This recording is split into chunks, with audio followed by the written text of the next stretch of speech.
So the first problem we're going to be doing is problem 8.8, and right there I drew the control volume and the axis. The next thing to do, since we're looking for the shear stress, we want to start with the momentum equation and have an expression for the summation of forces.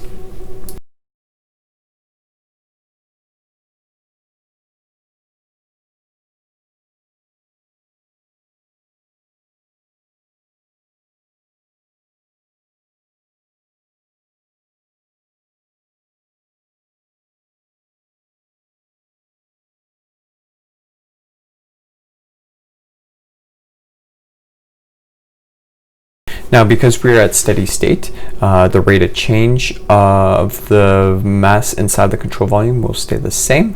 Also, the ingoing and outgoing fluxes will be zero because, as defined by our control volume, the surface area is going to be the same. We're assuming a small change in velocity profile along the x-axis, and so our velocity will remain the same. This can also be proved by if we use the conservation of mass equation.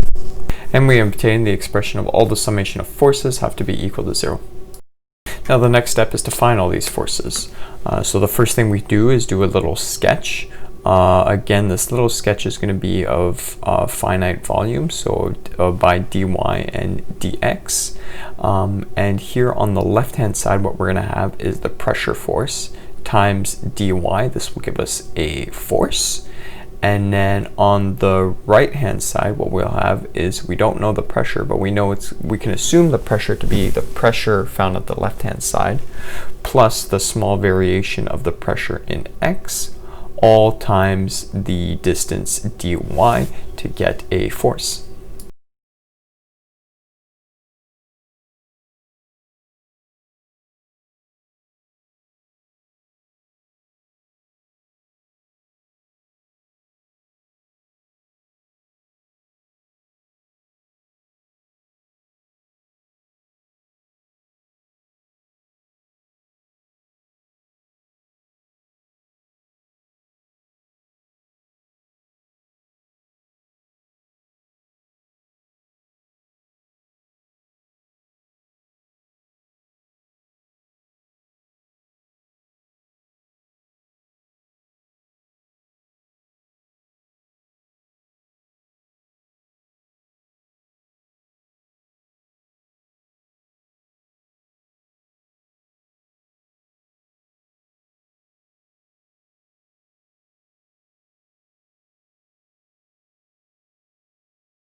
The same process can be repeated for the shear stress. So on the bottom of our small control volume, we have a shear stress going in the negative x direction, and this will be represented by tau dx to get the force.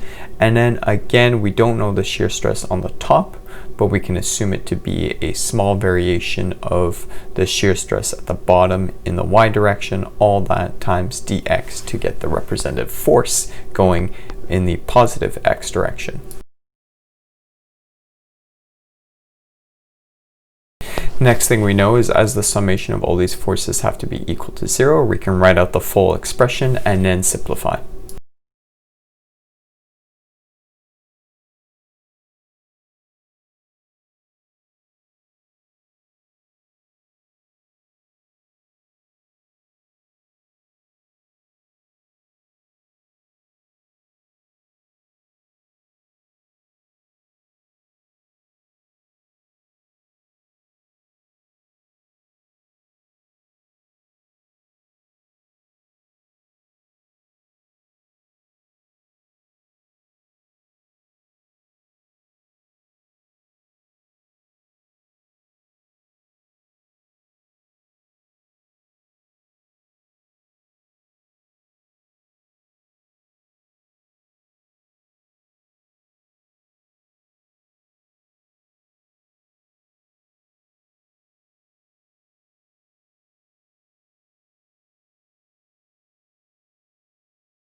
What we obtain is dp dx is equal to d tau dy.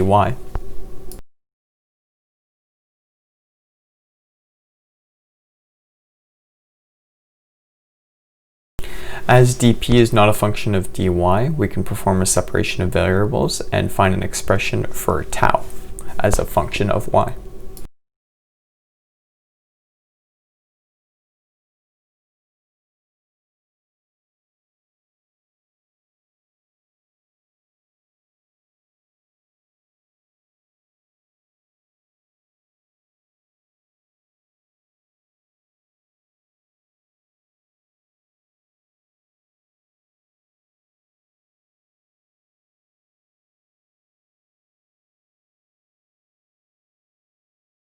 What we obtain after the integration is that tau is equal to dp dx times y plus an unknown constant c.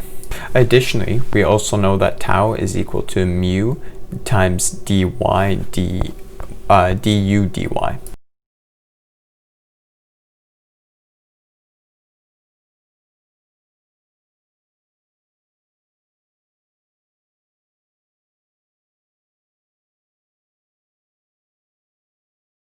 This means that we can put both expressions together so that we get mu du dy is equal to dp dx y plus an unknown constant c.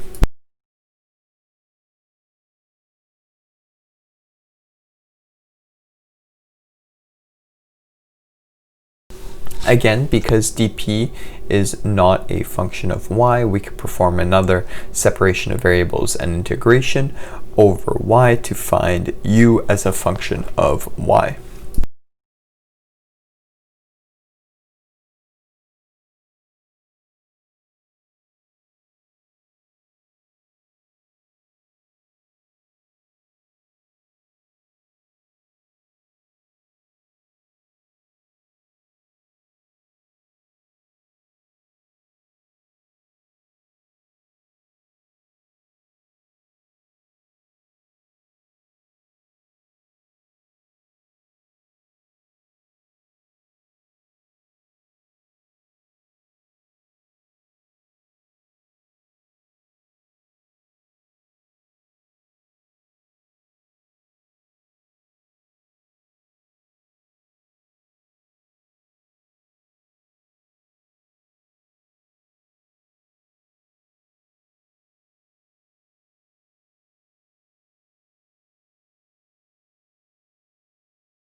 The next thing to do is to find the constants c and c2, and we can do so by evaluating the boundary conditions.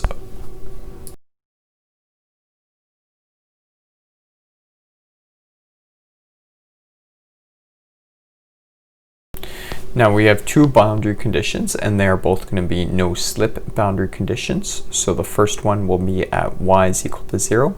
We have again the no slip condition, so u will be equal to 0, and quickly looking and replacing inside of our equation in orange there, we can see that c2 will be equal to 0. The second one will be at the top, so at the second part of the plate. There our distance y will be equal to h, again because we are touching at that plate interface. We will have a velocity u of 0, and we can replace into our main equation to find the constant c.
And what we get is the constant c is equal to minus dp dx h over 2.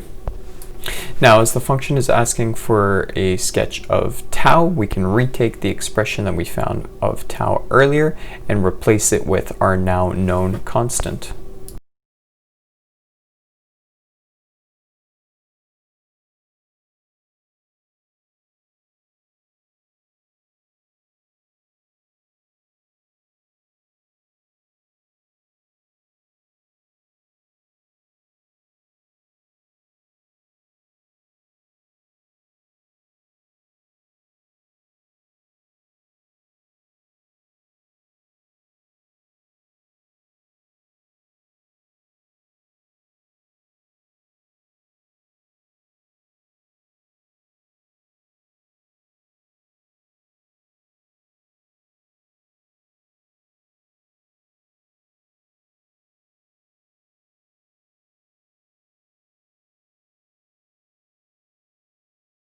Now here, as dp dx is normally a negative value, we can draw a little sketch. We know it's going to be linear with the slope of dp dx, and we also see here that we reach a point at 0 where h is equal to 2, and the maximum shear stress is going to be when we are close to the interface of the top end or the bottom plate.